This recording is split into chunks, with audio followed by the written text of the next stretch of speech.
Hello +1 class. ਤੁਸੀਂ ਮੇਰੇ ਹੱਥ 'ਚ ਇੱਕ ਸਕੇਲ ਦੇਖ ਰਹੇ ਹੋ, ਮੀਟਰ ਸਕੇਲ, ਐਂਡ ਇੱਕ ਹੋਰ ਆਪਰੇਟਸ ਦੇਖ ਰਹੇ ਹੋ। This is vernier caliper. ਤੁਸੀਂ ਹਾਲੇ ਤੱਕ ਡਿਸਟੈਂਸ ਮੇਜਰ ਕਰਨ ਲਈ, ਲੈਂਥ ਮੇਜਰ ਕਰਨ ਲਈ ਇਹ ਸਕੇਲ ਯੂਜ਼ ਕਰਦੇ ਆ ਰਹੇ ਹੋ। ਇਹ ਸਕੇਲ ਜਿਹੜੇ ਸੀਗੇ ਇਹ ਕੁਝ ਮਿਲੀਮੀਟਰ ਤੱਕ ਹੀ ਤੁਹਾਨੂੰ ਐਕੂਰੇਟ ਰੀਡਿੰਗ ਦਿੰਦੇ ਆ, ਠੀਕ ਹੈ। ਪਰ ਜੇ ਆਪਾਂ ਮਿਲੀਮੀਟਰ ਤੋਂ ਅੱਗੇ ਵੀ ਜ਼ਿਆਦਾ ਡਿਫਾਈਨ ਕਰਕੇ ਆਪਾਂ ਰੀਡਿੰਗ ਲੈਣੀ ਹੁੰਦੀ ਹੈ, ਦੈਨ ਆਪਾਂ ਨੂੰ ਇਹ ਸਕੇਲ ਯੂਜ਼ ਨਹੀਂ ਹੁੰਦਾ ਹੈਗਾ। ਫਿਰ ਆਪਾਂ ਇਹ ਵਰਨੀਅਰ ਕੈਲੀਪਰ ਯੂਜ਼ ਕਰਦੇ ਹਾਂ,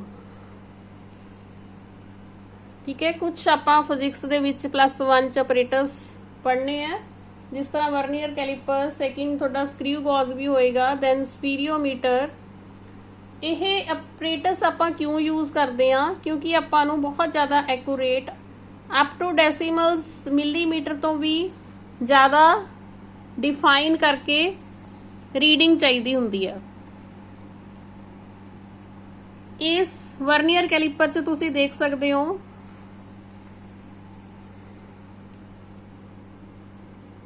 ਮੈਟੈਲਿਕ ਸਟ੍ਰਿਪ ਹੈ ਇੱਕ। This is metallic strip. ਇਸ ਦੇ ਵਿੱਚ ਸੈਂਟੀਮੀਟਰ ਦੇ ਵਿੱਚ ਐਂਡ ਇੰਚਜ਼ ਦੇ ਵਿੱਚ ਸਕੇਲ ਬਣੀ ਹੋਈ ਹੈ।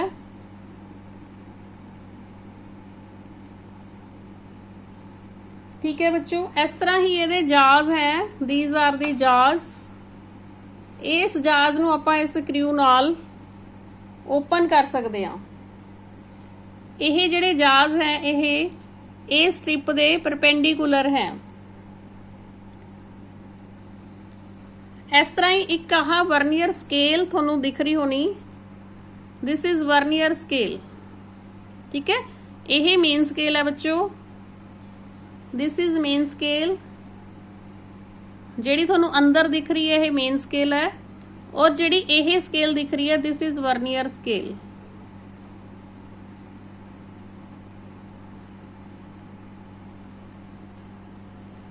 ਇਸ ਵਰਨੀਅਰ ਸਕੇਲ ਦੀਆਂ 10 ਡਿਵੀਜ਼ਨਸ ਮੇਨ ਸਕੇਲ ਦੀਆਂ 9 ਡਿਵੀਜ਼ਨਸ ਦੇ ਇਕੁਅਲ ਹੁੰਦੀਆਂ ਨੇ। ਹੁਣ ਜਾਜ਼ ਬੰਦ ਕਰਕੇ ਤੁਹਾਨੂੰ ਦਿਖਾ ਰਹੇ ਹਾਂ।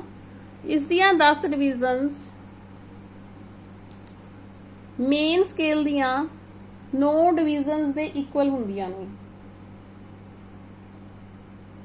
ਠੀਕ ਹੈ। ਜਦੋਂ ਆਪਾਂ ਇਸ ਵਰਨੀਅਰ ਸਕੇਲ ਨੂੰ ਬਿਲਕੁਲ ਜਾਜ਼ ਆਪਸ ਚ ਕਨੈਕਟ ਕੀਤੇ ਹੋਏ ਆ, ਦੈਨ ਇਹ ਫਰਸਟ ਲਾਈਨ, ਵਰਨੀਅਰ ਸਕੇਲ ਦੀ ਫਰਸਟ ਲਾਈਨ ਮੇਨ ਸਕੇਲ ਦੀ 0 ਦੇ ਨਾਲ ਕੋਇਨਸਾਈਡ ਕਰਨੀ ਚਾਹੀਦੀ ਹੈ। ਦੇਖੋ ਬਿਲਕੁਲ ਕਰ ਰਹੀ ਹੈ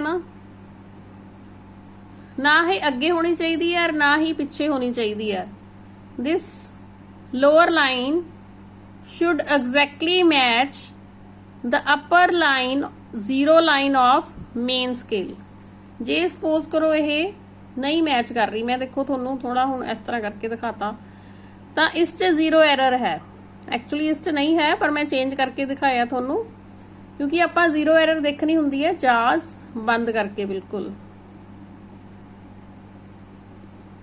ਠੀਕ ਹੈ ਬੱਚੋ। ਇਹ ਤਾਂ ਹੋ ਗਏ 2 ਜਾਜ਼। ਇਸ ਨੂੰ ਤੁਸੀਂ ਨੀਚੇ ਵਾਲੇ ਜਾਜ਼ ਨੂੰ A ਐਂਡ B ਕਹਿ ਸਕਦੇ ਹੋ, ਐਂਡ ਉਸ ਤਰ੍ਹਾਂ ਉੱਪਰੋਂ ਵੀ ਤੁਹਾਨੂੰ ਜਾਜ਼ ਦਿਖ ਰਹੇ ਆ, ਇਸ ਜਾਜ਼ ਨੂੰ ਤੁਸੀਂ ਕਹਿ ਸਕਦੇ ਹੋ P ਐਂਡ Q, ਠੀਕ ਹੈ। ਇਸ ਤੋਂ ਪਿੱਛੇ ਇੱਕ ਤੁਹਾਨੂੰ ਆਹ ਵਾਲੀ ਮੈਟਲ ਸਟ੍ਰਿਪ ਦਿਖ ਰਹੀ ਹੈ, ਦਿਸ, ਠੀਕ ਹੈ। ਇਹ ਤਿੰਨਾਂ ਦਾ ਅਲੱਗ-ਅਲੱਗ ਫੰਕਸ਼ਨ ਹੈ, ਉਹ ਤੁਹਾਨੂੰ ਫੰਕਸ਼ਨ ਦੱਸਦੇ ਆ। ਹੁਣ ਲੋਅਰ ਜਾਜ਼ ਕਿਸ ਕੰਮ ਆਉਂਦੇ ਆ? ਸਪੋਜ਼ ਕਰੋ ਆਪਣੇ ਕੋਲੇ ਕੋਈ ਸਫੈਰੀਕਲ ਬੋਡੀ ਹੈ, ਉਸ ਦਾ ਆਪਾਂ ਡਾਇਮੀਟਰ ਦੇਖਣਾ, ਠੀਕ ਹੈ। ਦੈਨ ਆਪਾਂ ਉਸ ਨੂੰ ਇਹਨਾਂ ਜਾਜ਼ ਦੇ ਵਿੱਚ ਪੁੱਟ ਕਰਾਂਗੇ। ਲੋਅਰ ਜਾ ਦੇ ਨਾਲ ਆਪਾਂ ਇਸ ਤਰ੍ਹਾਂ ਇਸ ਸਫੈਰੀਕਲ ਬੋਡੀ ਦਾ ਡਾਇਮੀਟਰ ਦੇਖ ਸਕਦੇ ਹਾਂ, ਔਰ ਇਸ ਸਕੇਲ ਤੋਂ ਰੀਡਿੰਗ ਲੈਣ ਦਾ ਵੀ ਇੱਕ ਸਪੈਸ਼ਲ ਮੈਥਡ ਹੁੰਦਾ ਹੈ, ਉਸ ਵੱਲ ਵੀ ਆਪਾਂ ਆਉਂਦੇ ਹਾਂ। ਸੈਕਿੰਡ ਅਪਰ ਜਾਜ਼। ਅਪਰ ਜਾਜ਼ ਹੁੰਦਾ ਹੈ ਕਿਸੇ ਬੋਡੀ ਦਾ ਆਪਾਂ ਇੰਟਰਨਲ ਡਾਇਆਮੀਟਰ ਮੇਜ਼ਰ ਕਰਨਾ ਹੈ। ਦੇਖੋ अपने कोल इस तरह एक बॉडी सी कि आपां दा इंटरनल डायमीटर देखना है, दैन आपां ये जाज इस बॉडी दे अंदर फिट करांगे, इस तरह फिट करांगे कि बिल्कुल इनू सॉफ्टली टच करते होण। इस तरह ही जे आपां इहदी डेप्थ लैनी है, दैन देख सकते हो तुसी इस तरह पिछली स्ट्रिप ਇਹਦੇ ਵਿੱਚ पूरी पूरी फिट होनी चाहिए है। ਆਪਾਂ ਇੱਥੋਂ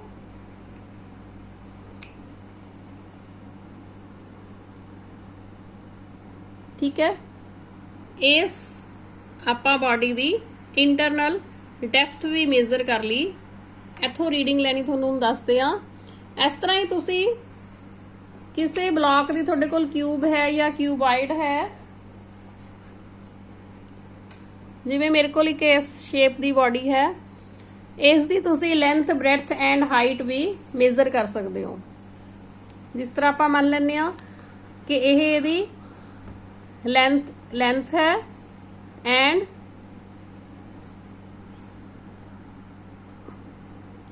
this is height and this is breadth. हुण देखो तुसी length breadth and height,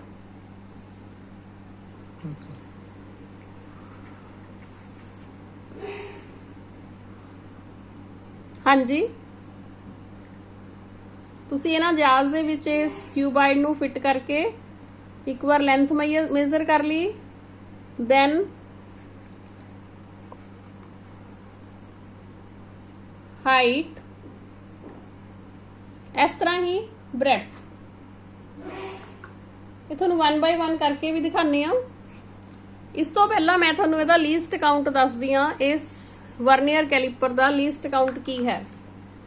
least count हुंदा की है? लीस्ट काउंट हुंदा है मिनीमम डिस्टेंस जिहड़ी आपां किसी अपरेटस दे नाल मेजर कर सकते हैं। जिस तरह तुसीं आ स्केल देखते हो, स्केल का लीस्ट काउंट 1 मिलीमीटर है, ठीक है, बट आपां एक्यूरेटली होर देखना है। दैन इसनूं आपां वर्नियर कॉन्सटेंट भी कह दिंदे आ।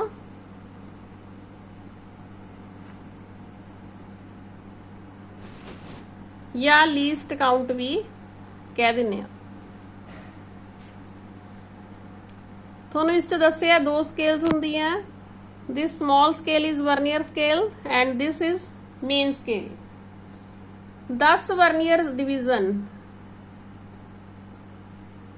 आ वालियां 10 डिवीजनस इस 9 डिवीजनस दे इक्वल हुंदियां ने, ठीक है। This is vernier scale division, this is main scale division. So 1 vernier scale division किदे इक्वल होई? 9/10 main scale division। बट आपां नूं इस च पता है 1 मेन स्केल डिवीजन कितनी है? 1 मिलीमीटर है, ठीक है, क्योंकि यह सेंटीमीटर दे विच है। 3 तो 4 तक 10 डिवीजन है, मतलब एक डिवीजन जिहड़ी हैगी है 1 मिलीमीटर दी है। सो 1 वर्नियर स्केल डिवीजन किन्ने दी होई? 9/10 मिलीमीटर। नाउ वर्नियर कांस्टेंट या लीस्ट काउंट की हुंदा है? 1 main scale division -1 vernier scale division. So main scale division है 1 मिलीमीटर, वर्नियर स्केल डिवीजन है 9/10। So this comes 1/9/10। This is equal to 1/10 millimeter. This is 1/10 millimeter is equal to 0.1 millimeter, या आप centimetre च की कह सकते हैं? This is equal to 0.01 centimetre. So this is least count of vernier caliper. मतलब this is the shortest distance which we can measure with this apparatus. ਤੁਸੀਂ ਇਸ ਨੂੰ ਵਰਨੀਅਰ ਕਾਂਸਟੈਂਟ ਵੀ ਕਹਿ ਸਕਦੇ ਹੋ ਤੇ ਲੀਸਟ ਕਾਊਂਟ ਵੀ ਕਹਿ ਸਕਦੇ ਹੋ। 0.01 ਸੈਂਟੀਮੀਟਰ। ਹੁਣ ਇਸ 'ਚ ਮੈਂ ਤੁਹਾਨੂੰ ਕਲੀਅਰ ਕਰਕੇ ਦਿਖਾ ਰਹੀ ਹਾਂ। ਸਕੇਲਸ ਦੋ ਤੁਹਾਨੂੰ ਦਿਖ ਰਹੀਆਂ, vernier scale and this is main scale. Vernier scale the 10 division, main scale the 9 division ਦੇ ਇਕੁਅਲ ਹੈ। ਹੁਣ ਮੈਂ ਤੁਹਾਨੂੰ ਜ਼ੀਰੋ ਐਰਰ ਦੀ ਗੱਲ ਕਰ ਰਹੀ ਸੀਗੀ। ਜ਼ੀਰੋ ਐਰਰ ਪੋਜ਼ਿਟਿਵ ਵੀ ਹੋ ਸਕਦੀ ਹੈ, ਨੈਗੇਟਿਵ ਵੀ ਹੋ ਸਕਦੀ ਹੈ। ਠੀਕ ਹੈ, ਜੇ ਇਹ zero main scale the zero,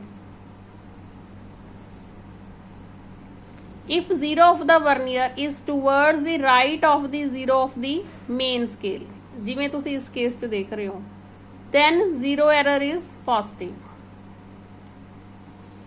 And second, ਇਸ ਡਾਇਗਰਾਮ ਵੱਲ ਆ ਜਾਓ। ਜੇ zero of the vernier is towards left of the zero, then main scale zero error is negative. ਦੇਖੋ ਇਸ 'ਚ left side ਤੇ ਹੈ, ਸੋ ਇਸ ਕੇਸ 'ਚ ਆਪਾਂ ਕਵਾਂਗੇ ਕਿ ਜ਼ੀਰੋ ਐਰਰ ਨੈਗੇਟਿਵ ਹੈ। ਹੁਣ ਤੁਸੀਂ ਦੇਖੋ, ਜਿਸ ਤਰ੍ਹਾਂ ਤੁਸੀਂ ਇਹਦਾ ਡਾਇਮੀਟਰ ਦੇਖਣਾ ਹੈ, ਕੋਈ ਬਾਡੀ ਹੈ ਤੁਹਾਡੇ ਕੋਲੇ ਤਾਂ ਤੁਸੀਂ ਇਹਨੂੰ ਜਾਂਚ ਫਿੱਟ ਕਰੋਗੇ ਸੌਫਟਲੀ, ਨਾ ਜ਼ਿਆਦਾ ਲੂਜ਼ ਹੋਵੇ ਔਰ ਨਾ ਜ਼ਿਆਦਾ ਟਾਈਟ ਹੋਵੇ। ਔਰ ਇਸ ਤਰ੍ਹਾਂ ਦਾ ਇੱਕ ਆਪਾਂ ਟੇਬਲ ਬਣਾ ਲਾਂਗੇ। ਇਸ ਟੇਬਲ 'ਚ ਦੇਖੋ ਆਪਾਂ ਮੇਨਲੀ ਡਾਇਮੀਟਰ ਲੈ ਰਹੇ ਹਾਂ। Reading on main scale just before zero of vernier scale, ਇਹ ਜ਼ੀਰੋ ਹੈ ਵਰਨੀਅਰ ਸਕੇਲ ਦੀ। ਇਸ ਜ਼ੀਰੋ ਤੋਂ ਪਹਿਲਾਂ ਮੇਨ ਸਕੇਲ ਦੀ ਆਪਾਂ ਰੀਡਿੰਗ ਲੈਣੀ ਹੈ। ਇਸ ਜ਼ੀਰੋ ਤੋਂ ਪਹਿਲਾਂ ਮੇਨ ਸਕੇਲ ਕਿੰਨੀ ਰੀਡਿੰਗ ਸ਼ੋ ਕਰ ਰਿਹਾ ਹੈ। ਠੀਕ ਹੈ, then number of division of vernier scale coinciding with on main scale। Vernier scale ਦੀ ਕੋਈ ਲਾਈਨ ਇਹ ਜੀ ਹੋਏਗੀ ਜਿਹੜੀ ਬਿਲਕੁਲ ਮੇਨ ਸਕੇਲ ਨਾਲ ਕੋਇਨਸਾਈਡ ਕਰ ਰਹੀ ਹੋਏਗੀ, ਬਿਲਕੁਲ ਬਰਾਬਰ ਮਿਲ ਰਹੇ ਹੋਣਗੇ ਉੱਪਰੋਂ ਨੀਚੋਂ। ਠੀਕ ਹੈ, ਉਹ ਰੀਡਿੰਗ ਆਪਾਂ ਇੱਥੇ ਭਰਨੀ ਹੈ। ਫਿਰ ਆਪਾਂ ਇਸ ਰੀਡਿੰਗ ਨੂੰ ਬੀ ਰੀਡਿੰਗ ਨੂੰ ਆਪਾਂ ਵਰਨੀਅਰ ਕਾਂਸਟੈਂਟ ਮਤਲਬ 0.01 ਸੈਂਟੀਮੀਟਰ ਨਾਲ ਮਲਟੀਪਲਾਈ ਕਰਨਾ ਹੈ। ਦੈਨ ਆਪਾਂ ਇਹ ਰੀਡਿੰਗ ਤੇ ਇਹ ਰੀਡਿੰਗ ਦੋਨੋਂ ਐਡ ਕਰਨੀ ਹੈ। ਠੀਕ ਹੈ, ਆਪਾਂ ਲੈਣਾ ਸ਼ੁਰੂ ਕਰਦੇ ਹਾਂ। ਦੇਖੋ ਹੁਣ ਮੈਂ ਟਰਾਈ ਕਰਾਂਗੀ ਕਿ ਤੁਹਾਨੂੰ ਵੀਡੀਓ ਦੇ ਵਿੱਚ ਕਲੀਅਰ ਦਿਖ ਜੇ। This is 3.1 2 and 3। ਠੀਕ ਹੈ, 3.3 ਮੇਨ ਸਕੇਲ ਦੀ ਡਿਵੀਜ਼ਨ ਹੈ। then vernier scale the division 1 2 and 3 division ਉੱਪਰਲੀ ਇੱਕ ਡਿਵੀਜ਼ਨ ਨਾਲ ਬਿਲਕੁਲ ਕੋਇਨਸਾਈਡ ਕਰ ਰਹੀ ਹੈ। ਹੁਣ ਮੈਂ ਤੁਹਾਨੂੰ ਕੋਇਨਸਾਈਡ ਇਸ ਡਾਇਗਰਾਮ 'ਚ ਦਿਖਾ ਦਿੰਨੀ ਆ, ਜਿਵੇਂ ਤੁਸੀਂ ਇਸ 'ਚ ਦੇਖ ਸਕਦੇ ਹੋ।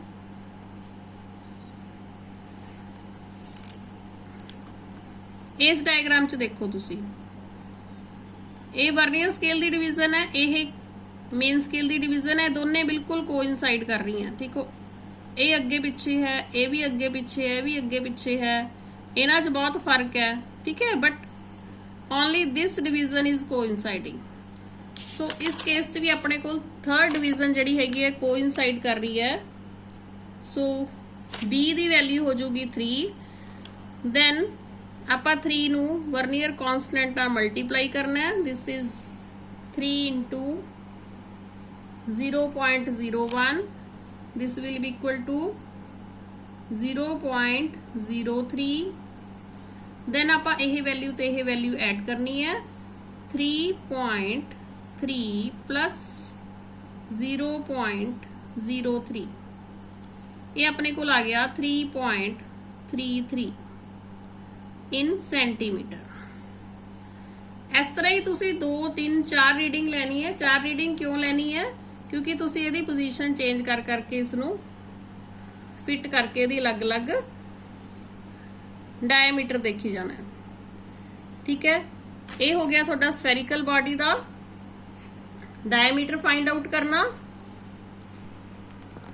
ਹਾਂਜੀ, ਉਸ ਤੋਂ ਬਾਅਦ ਤੁਸੀਂ ਇਸ ਤਰ੍ਹਾਂ ਦੀ ਕੋਈ ਬਾਡੀ ਹੈ ਤੁਹਾਡੇ ਕੋਲੇ, ਕੰਟੇਨਰ ਹੈ, ਬੀਕਰ ਹੈ, ਉਸ ਦੀ ਡੈਪਥ ਦੇਖਣੀ ਹੈ।